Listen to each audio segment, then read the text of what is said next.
नमस्कार दोस्तों, वंदना आराधना भक्ति चैनल में आपका स्वागत है। आज हम विष्णु जी के प्रिय व्रत देवशयनी एकादशी की कथा का श्रवण करेंगे।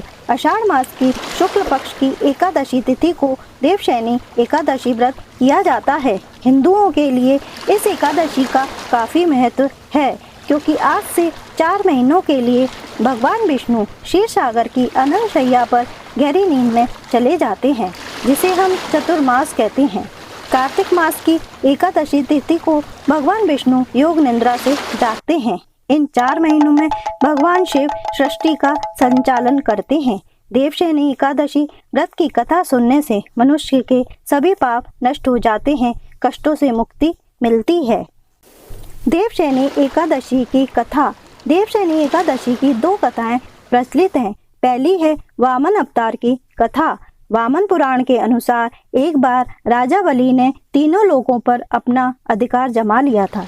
यह देखकर इंद्र समेत अन्य देवी देवता घबरा गए और भगवान विष्णु की शरण में पहुंच गए। देवताओं को परेशान देखकर भगवान विष्णु ने वामन अवतार धारण कर लिया और राजा बलि से भिक्षा मांगने पहुंच गए। राजा बलि ने वामन देवता से कहा कि जो मांगना चाहते हैं मांग लीजिए। इस पर वामन देवता ने भिक्षा में 3 पग भूमि मांग ली। पहले और दूसरे पग में वामन देवता ने धरती और आकाश को, पूरे ही संसार को नाप लिया। तब तीसरे पग के लिए कोई जगह ही नहीं बची, तो राजा बलि से वामन देवता ने पूछा कि तीसरा पग मैं कहाँ रखूं। तब राजा बलि ने अपना सिर आगे कर दिया। भगवान विष्णु राजा बलि को देखकर काफी प्रसन्न हो गए और उन्होंने उन्हें वरदान मांगने के लिए कहा। बलि ने उनसे वरदान में पाताल लोक में बस जाने की बात कही। बलि की बात मानकर उनको पाताल लोक में जाना पड़ा। ऐसा करने से समस्त देवता और माँ लक्ष्मी जी परेशान हो गईं। अपने पति विष्णु को वापस लाने के लिए माँ लक्ष्मी गरीब स्त्री के भेष में राजा बलि के पास गईं और उन्हें अपना भाई बनाकर राखी बांध दी और उपहार के रूप में विष्णु जी को पाताल लोक से वापस ले जाने का वरदान ले लिया। माता लक्ष्मी के साथ वापस जाते हुए भगवान विष्णु ने राजा बलि को वरदान दिया कि वह प्रत्येक वर्ष आषाढ़ शुक्ल पक्ष की एकादशी से कार्तिक मास की एकादशी तक पाताल में ही निवास करेंगे और इन 4 महीने की अवधि को उनकी योग निद्रा माना जाएगा। यही वजह है कि दीपावली पर माँ लक्ष्मी की पूजा भगवान विष्णु के बिना ही की जाती है। देवशयनी एकादशी पौराणिक व्रत कथा। धर्मराज युधिष्ठिर ने कहा, हे केशव, आषाढ़ शुक्ल एकादशी का क्या नाम है? इस व्रत के करने की विधि क्या है और किस देवता का पूजन किया जाता है? श्री कृष्ण कहने लगे कि हे युधिष्ठिर, जिस कथा को ब्रह्मा जी ने नारद जी से कहा था वही मैं तुमसे कहता हूँ।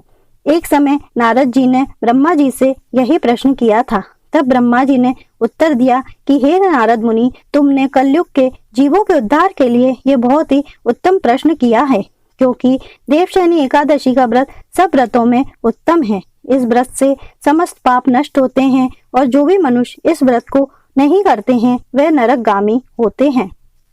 इस व्रत के करने से भगवान विष्णु प्रसन्न होते हैं। इस एकादशी का नाम पद्मा है। अब मैं तुमसे एक पौराणिक कथा कहता हूँ, तुम मन लगाकर सुनना। सूर्यवंश में मानदाता नाम का एक चक्रवर्ती राजा हुआ, जो सत्यवादी और महाप्रतापी था। वह अपनी प्रजा को पुत्र की भांति पालन किया करता था। उनकी सारी प्रजा धन्य दान से भरपूर और सुखी संपन्न थी। उनके राज में कभी भी अकाल नहीं पड़ा और ना ही कोई चीज की कमी थी। एक समय उस राजा के राज में 3 वर्ष तक वर्षा ही नहीं हुई और अकाल भी पड़ गया। प्रजा अन्न की कमी के कारण बहुत दुखी हो गई। अन्न के न होने से राजा और राज्य में यज्ञ आदि भी बंद हो गए। एक दिन प्रजा राजा के पास जाकर कहने लगी कि हे राजन, सारी प्रजा दुखी है और बहुत ही परेशान है, त्राही त्राही कर रही है, क्योंकि समस्त विश्व की सृष्टि का कारण वर्षा है। वर्षा के अभाव से अकाल पड़ गया है और अकाल से प्रजा मर रही है। इसलिए हे राजन, कोई ऐसा उपाय बताएं जिससे हमारी प्रजा का कष्ट दूर हो। राजा मानदाता कहने लगे कि आप लोग ठीक कह रहे हैं, वर्षा से ही अन्न उत्पन्न होता है और आप लोग वर्षा न होने से अत्यंत दुखी हो गए हैं। मैं आप लोगों के दुख को समझता हूँ। ऐसा कहकर राजा कुछ सेना साथ लेकर वन की तरफ चल दिए। वे अनेक ऋषियों के आश्रम में पहुंचे, भ्रमण किया। अंत में वह ब्रह्मा जी के पुत्र अंगिरा ऋषि के आश्रम पहुंच गए। वहां राजा ने घोड़े से उतरकर अंगिरा ऋषि को प्रणाम किया।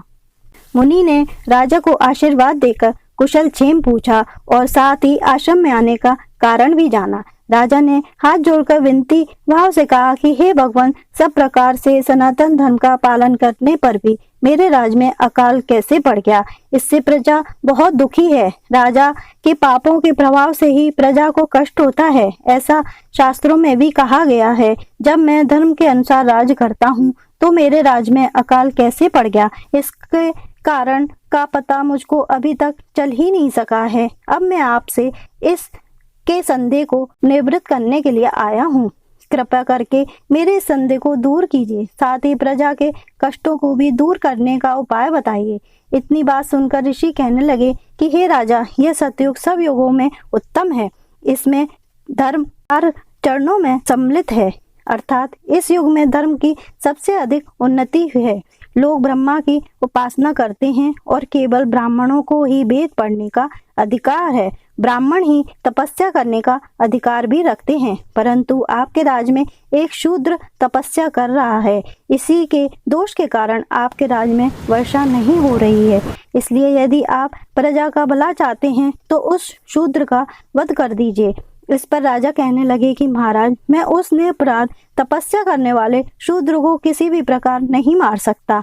आप उसके दोष से छूटने का कोई और उपाय बताइए। तब ऋषि कहने लगे कि हे राजन, यदि तुम अन्य उपाय जानना चाहते हो तो सुनो। आषाढ़ मास के शुक्ल पक्ष की पद्मा नाम की एकादशी का विधि पूर्वक व्रत करो। इस व्रत के प्रभाव से तुम्हारे राज्य में वर्षा होगी और प्रजा भी सुखी संपन्न हो जाएगी, क्योंकि इस एकादशी के व्रत सब सिद्धियों को देता है और हमारी मनोकामनाएं पूर्ण करता है और समस्त दुखों का नाश करता है। इस एकादशी का व्रत तुम प्रजा, सेवक और मंत्रियों सभी के साथ करो।